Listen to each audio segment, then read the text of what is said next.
of a gap. Plancart still at the back. They've been out training over the course, by the way. These riders get to know exactly where the finish is because they have to know the twists and turns in towards, particularly a place like here in Roubaix, where it's a tricky turn into the cycle race track, and over the railway lines they go battering along. And here it is. This is the one rider chasing after them, and it's about 100 metres down, I think, and it's Marshal Gaillon. Gaillon's got it. Well, Gaillon earlier on was in that leading group of 6. He got dropped off, and now he's got back again. Well, all France will be excited if Marshal Gaillon can get across and win this one, because they do need a French victor. Say, Hino was the last one to win way back in 1981, and unless these 3 riders are very careful, they're going to have Marshal Gaillon for company, but Bowers recognised the danger and he's steaming away. Plancart went on his wheel. Van Hooijdonk couldn't hold it. Van Hooijdonk's struggling now. Gaillon's coming up from behind. So these two look like they've got some daylight between themselves and Van Hooijdonk, but they've eased back again. And here's Marshal Gaillon out of the saddle. 6th place in the Dauphiné Libéré last year, and a very, very strong rider indeed. 4th in the Championship of Zurich, which was part of the World Cup Series in 1988, and 4th he might be today. But can he get up there and get 1st, 2nd or 3rd? They seem to be quite nonchalant the way they're throwing away their feeding bottles to lighten the bicycles. And this is the worry, really. There is a red kite, 1 kilometre to go. A man coming up from behind can go straight past riders if they don't accelerate fast enough. They can be caught on the hop. They keep looking backwards, a little bit worried, but of course sometimes a clever rider will line himself up behind the motorcycles. The camera giving a wonderful shot here, though, does provide not exactly shelter but cover. And look at them looking back now. They could be worried, and they don't know who it is coming up either. And there he is, he's got them in sight, riding like a man possessed, pushing quite a big gear round now. That could take some of the strength out of his legs, but he's got them in sight. Marshal Gaillon out of the saddle. Well, once they thought they got rid of him, but he will soon be back with them. Van Hooijdonk, I think, doing the right thing here, sitting on the wheels of the 2 established sprinters, because those 2 in front, for my money, are the fastest when it comes to a finish like this.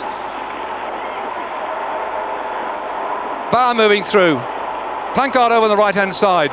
Plancart desperately keen to improve on his position. If he stays in here, will do. He was 5th last year, 15th the year before that, 16th in 1987, 28th in 86 and 6th in 85. This is going to be the best performance for Plancart because he's in sight of the finish now, but Bauer is with him and Van Hooijdonk, and coming up quickly is Marshal Gaillon. Anxious moments right now. This is when the butterflies start happening in any bike rider's stomach, when you know one false move and you've lost the glory, you've lost the money. £15,000 for 1st place, 10,000 for 2nd, 5,000 in for 3rd place. And look at Gaillon coming up. We just caught a glimpse of him as they came around the corner there onto the track, and he's got another rider for company too. There's another of the Panasonic riders also in with him. As they hit the track now, they could well find 2 riders coming up to them. If they there they are, they're coming up on the inside. They shot through, and this is going to really cause consternation. There's Gaillon. He's got through. Absolutely amazing. And Wampers is with him as well. Last year's winner, Mary Wampers, has now gone into the lead, and 2 more coming up as well. What a finish we're going to have. They've got 1 more lap to go. Wampers leads. Plancart's on his wheel. Good position here then for Plancart to be on Wampers' wheel as they begin to wind it up now. Boxed down the inside, Gaillon, and up at the top, Bauer starts to go, but it's the blue colours from behind. Van Hooijdonk is beginning to release an enormous fast sprint.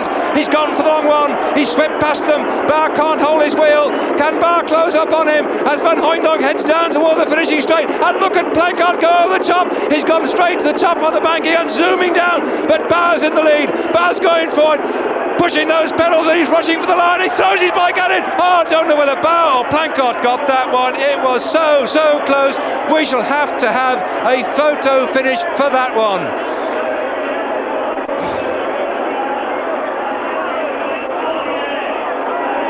So here we go again on that slow motion. Let's have a look at it, and I wouldn't like to bet on the result. Bauer on the right, Plancart on the left. They both throw the bike at the line, and that definitely will be a side-on photo finish. We can't spot it from our commentary position here at all. Well, there is the photo finish result. It was a win for Planckaert, with Steve Barr in second place, Van Hooijdonk third, Marshal Gaillon in fourth, and Vampers in fifth place, and Duclas Lascelles, a courageous ride by him, in sixth place. Up on the podium then, the winner of the Paris-Roubaix, Eddie Planckaert. Very, very happy man indeed, but he must thank his team for a wonderful support today.